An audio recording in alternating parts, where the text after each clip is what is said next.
Motos Battle League, Gaspangan 3. Nandito ulit kami sa Glitch Bar sa Paranaque. Unang laban ng gabi, mag-ingay tayo para sa parating na laban natin. Siyempre, gusto ko pasalamatan Glitch Bar sa pagpapairam ng venue. Siyempre, Index Salon, kay Utol Marks and One.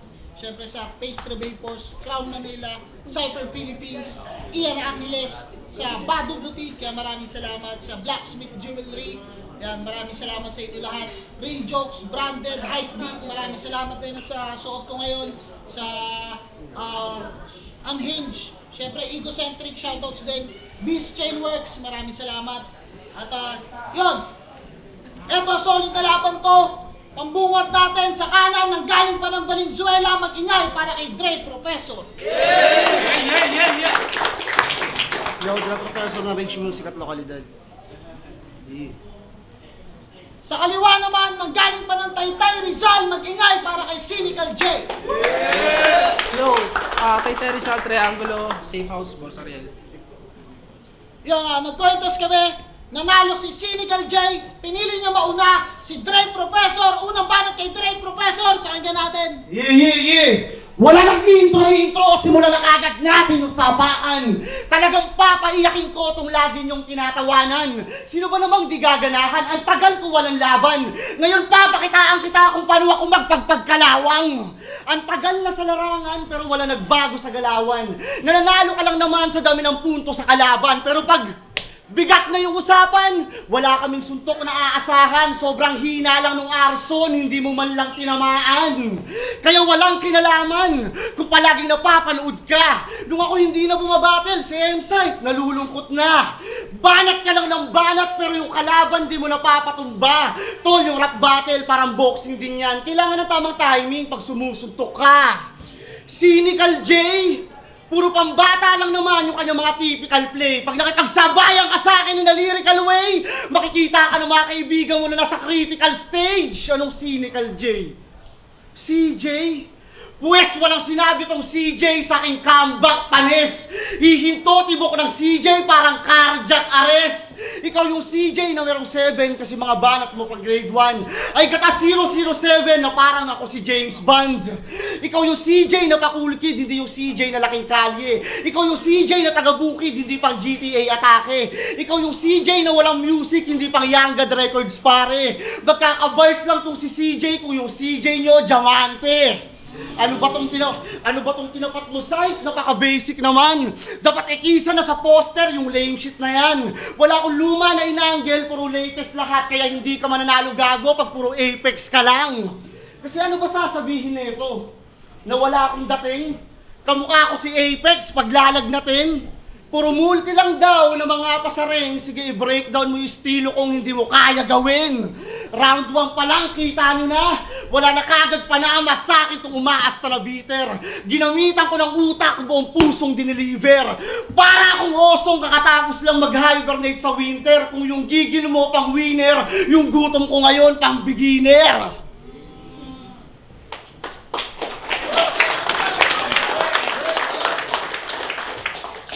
Kami si Apex, no?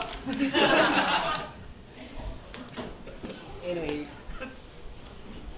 Tangina! Sobra akong busy. Magbabakout nga dapat ako, di ba? Yeah, that's reality. Pero gusto makita ni Site na itong mukhang lesbi, tanggalan kong vanity. Kaya bawat suntok na tatama.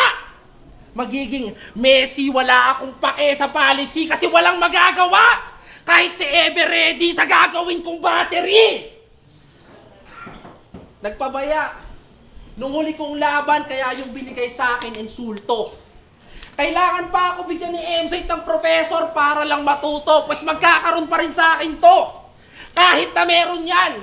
Kupal akong estudyante, wala akong pake sa lesson plan. Kasi dadaanin lang naman sa chip na flow yung play na parang nature spring. Pagkatao ng iba pinoportray, masyado kang fake on screen. Malabong manalo ka sa akin kahit pisikalan, pre, I'm the one you hate on dreams. Di ka lalabang kahit teknikalan, Dre, ako yung Draymond Green. Fuck, ako yung Draymond Green. Kasi siya sa Dre Professor. Madalas na kukumpara kay Apex dahil sa katangahan. Ayaw mo na ba banggit namin, dahil sa katangahan. Pero pag nababanggit yung best para kang lalabasan, ayaw mo nasasabi namin yon sa aming dalang bara? Kung gano'n, putang ina ka, tigilan mo yung kakagaya. Pero kung maabot yung Apex, ang napili mo na trip, bilang miyembro ng Triangulo, bibigyan kita ng tip. Kung gusto mo manalo, fuck you, malabo yan mangyari. Kung ayaw mo matalo, magpanggap ka na tae. Tas, bagong halimaw daw ng norte, ganitong postura. Kala mo kung sino na, porkit nakatatlong kobra?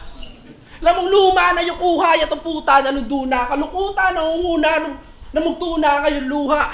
Tanong po niya, anong lunas, panukoma, papaobra? Kahit bumomba, tapos toma, dugo na ngayon suka, ano? Di kaya? Ganyan magmulti, nang walang katunog. Kayo kasi, ginagaya nyo pati mga syllables, paano pagkakasunod-sunod. Hiwalay nyo yung sarili nyo. Sa pagkatao ng iba, hindi yung kayo'y nalulugod. Kasi ibang tao na nakikita kapag nakapikit yung nanonood. Kobe Bryant kay Michael Jordan. Isa sa pinakamagandang halimbawa nun. Ideya ni Nikola Tesla ang in-improve ng Edison. Si Nebuchadnezzar II kay Nebuchadnezzar. Doon sa Babylon. Adolf Hitler kay Benito Mussolini noong kanyang panahon. Marami pang magandang halimbawa. Wala kang pwedeng idahilan. Ang punto ko, kahit may kaparehas kang estilo, matuto kang gumawa ng sarili mong pagkakakilanlan. Ano ba kasi problema niyo mga taga Valenzuela, ha? Ba't ba magkakatunog kayo? Di ba? Siya, si Pamoso, si Shanti. Si Apex na yung nahiya eh. Ba't ba magkakatunog kayo? Ba't ba iisang armas bitbit yung sagad tong laro? Ganyan ba yung gusto nyong makita naming nakalathala sa artikulo? Next time, pag magpapadala ka ng taga Valenzuela katunog ng Apex, dapat yung may titulo. At tama ka, umikot na talaga sa isang angle yung round na bit-bit ko. Sinasadya ko talaga yan kasi alam ko may pre-med to. Ganun si Apex, di ba? Kaya huwag kayo malilito. Patunayan mo na sa kanila, totoo yung sinasabi ko. Yo! Rinig ba? Yeah. Apex na naman! Tanginan to, nakakagago, wala na bang bago? Ang dami yung katunog ni M-Site dito ah. Bakit? Nagre-reklamo ba ako? Apex? Yan na lang yung laging ginagamit na reference. Si Looney pinakamagaling na battle rapper sa Pilipinas kasi gaya-gaya siya kay Eminem. Ganun ba yun? Yo! Panag-i-spit ka, yung muso mo nakakapikon. Palaging nakadikit sa ilong. Masyadong komplikado pa nagkakasipon simula nung bata, di niya naranasan yung bibig na tikom. Tsaka pansin nyo ba? Kapiyok na si pistolero, mga chong. Halatang halata na isa ka din sa sumusubo ng vibrator na naka-on. Ngayon, paano ka magpapakita sa amin ng magandang tira kung kaparehong-kapareho ng pagkapiyok mo yung taong walang tisa? Pinanood ko yung battle mo sa Ikisan. Ang angas ng video nyo doon para kayong nasa kagubatan. Sobrang pukpukan ng laban, pati mga puno nagbabanggaan, talagang proud ka sa flagway, pati venue ninyo, manggahan. Tirik na tirik yung araw, yung mga cameraman nahihirapan. Paano hindi iinit yung laban? Sa initan kayo, pinaglalaban. Isang araw, nag-post si M-Site ng tryout sa Motus, pwede daw kayo mag-send ng registry. Itong si Gago, tawag ng tawag, saan daw pwede hanapin yung agency? Probinsyano namang mang na naman yung tinapat na enemy. Sobrang tanga akala niya kumakanta yung zinger sa KFC. Nung last battle mo, ginawa ka ng bano. Ang naaalala sa'yo ng mga tao, yung pagtulak kay Jabo. Proud na proud sa kakatulak, buti di pa tong bato, yung susunod mo na itulak, usad ng karera mo. Kasi tulak ka, di ba? Pero bakit parang wala ka pa rin? Nakikita na lang daw sa bahay ng babae itong palamunin. Taga-bantay, taga-lambing, taga-suklay ng pamangkin, di ka ma-market na maayos, taga-taytay ka pa man din. Kasi yung syota mong sa Ellen na mahilig mag 7-Eleven, pinag-aral ka sa kolehiyo gamit talentado na pempem.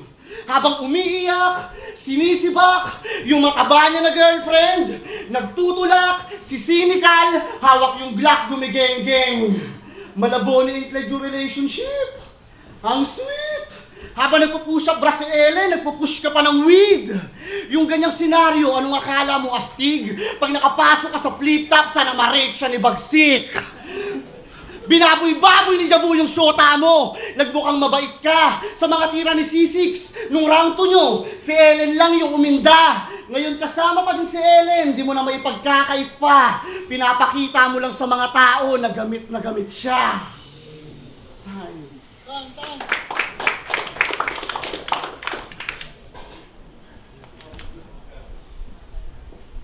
Dami daw, di daw siya nagre-reklamo kasi madaming katunog si Emzite.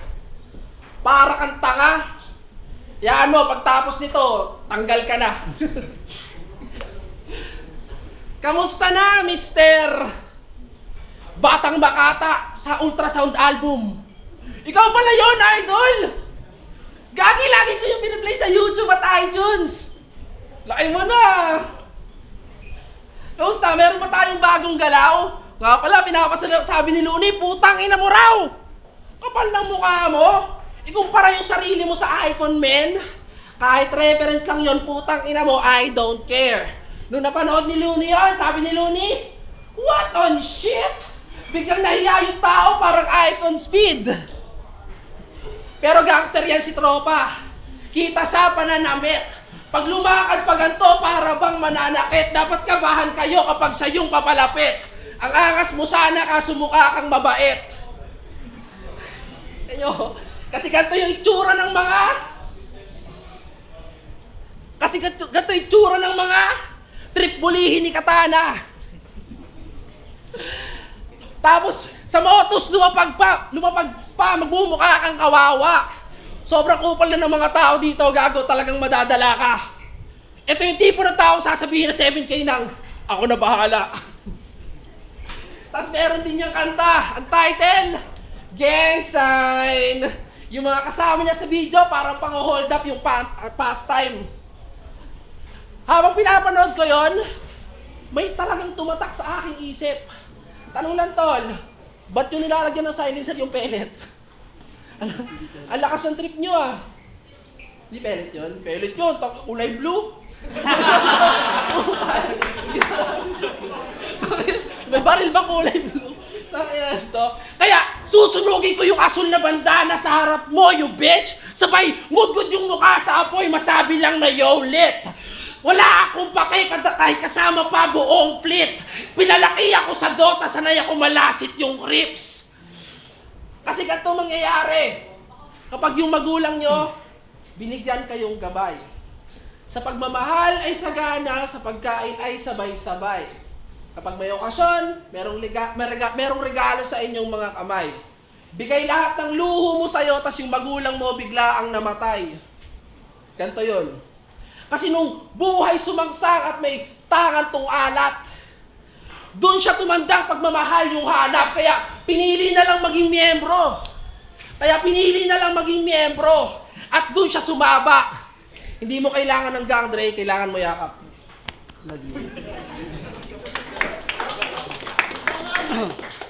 Yo, kalipat muna tayo.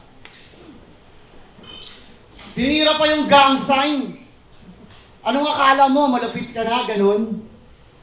Stream nyo po yung gang sign, 100,000 views na ngayon. Maliit lang na achievement, pero putang ina, wala ka nun. Tsaka, tinitira mo yung gang, ayaw magpaawat. Ingat ka, baka dugo mo dumanak. Ang malas ng triangulo, nakabunggo ng triad. Round 3, game? Game! Papunta na tayo sa exciting part. Alam nyo ba kung ano yung pinakatumatak na linya nito? Triangulo! Sino? Yung grupong tinanggihan ko? Tama ba yung narinig ko, mga brother? Triangulo! Hindi ba kayo nababader? Pwes ganito kumuha yung professor ng perfecto na angle. Total may plastic kayong kagrupo, tingin ko sa triangulo, recycle. Kinuha ka ng triangulo, hindi sa angkin mong galing. Naisip lang nila kiluwa, balang araw, mamamonetize ka din. $2 to peso yung galawan ng mga Rothschild, iba din. Ganyan talaga yung triangulo. Kadalasan nakikita sa papel. Hindi mo inasahan yung mga kaganapan, ikay masyadong nawindang. Nung pinakitaan ka ng kasikatan, madali kang nalinlang. Pagkatapos pagkakitaan, balik bukit ulit yan dahil yung pinasukan mong triangulo ay pyramid scam. May bagong unlock na sa triangulo. Guess what? Bagong bading na nasa pyramid! Pep Squad!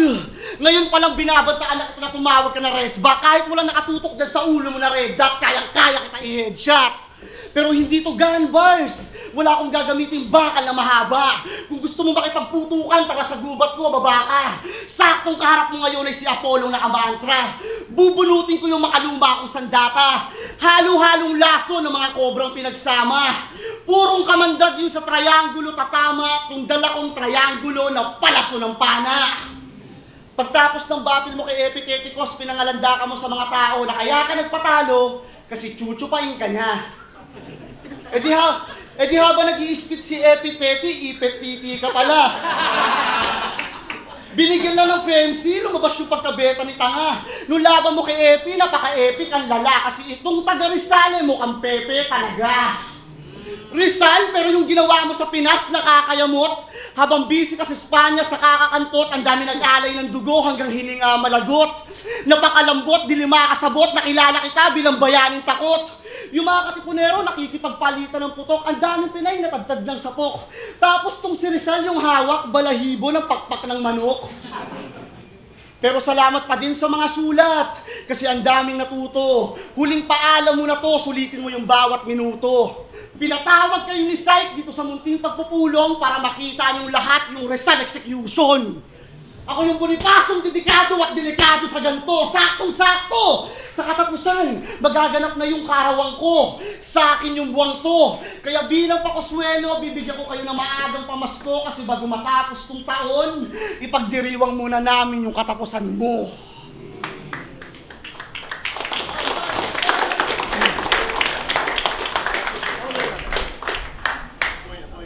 Let's talk about the elephant in the room. Alam kong karamihan sa inyo, alam na tong issue na to.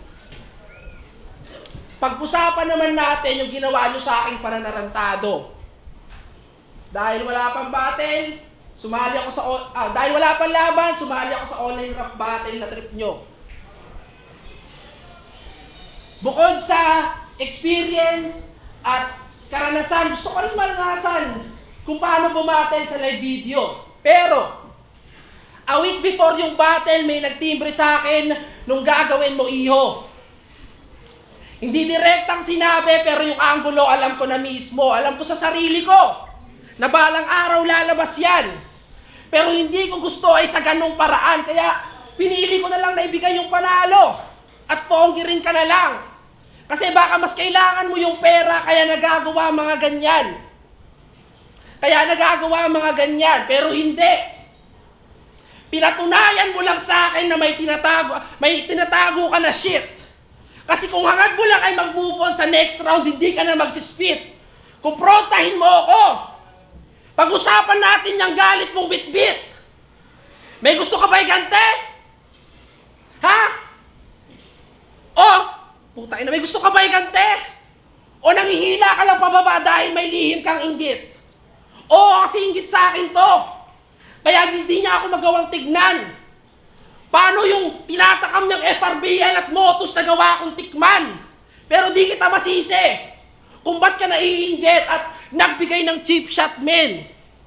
Nabibigyan ako ng atensyong hindi mo nakuha yung bitch ass queer. Kasi labing stuck ka sa battle rap at buong hip-hop scene. At mas abot kamay ko na hinahangad kong flip-top dream. Ano pagmamalaki mo? Ano pagmamalaki mo? MC ka ng pulo?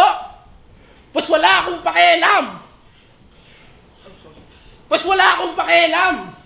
Ni isang tao doon walang kumonsider sa'yo bilang kaibigan. Galing ka sa ligang, walang damayan. Pero wala ka rin paninindigan. Pinatunayan mo lang na may lihim ka rin galit kay Shernan. Kaya itong round 3 ko ay paalala. Sa hinaharap kung sakaling tayo'y magpanagpo. Kung sakaling tayo'y magpanagpo, pwede nyo ulit gamitin sa akin yan, pero sana bitbit nyo bayag nyo. Kasi battle rap ay battle rap, pero may linyang di dapat lampasan, bro. Kapag sumobra na kayo, papatunayan kung papalag to. And after all the shit that happens,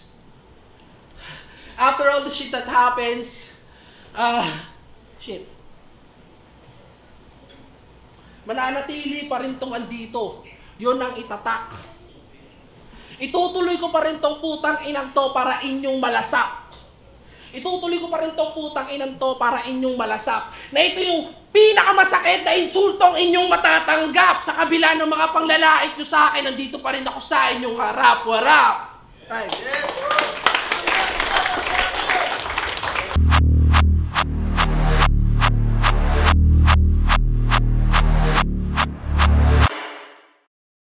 Motus Battle League, Gaspangan 3. Kung nagustuhan nyo yung laban na yun, mag-ingay pa kayo isang beses para sa kanila.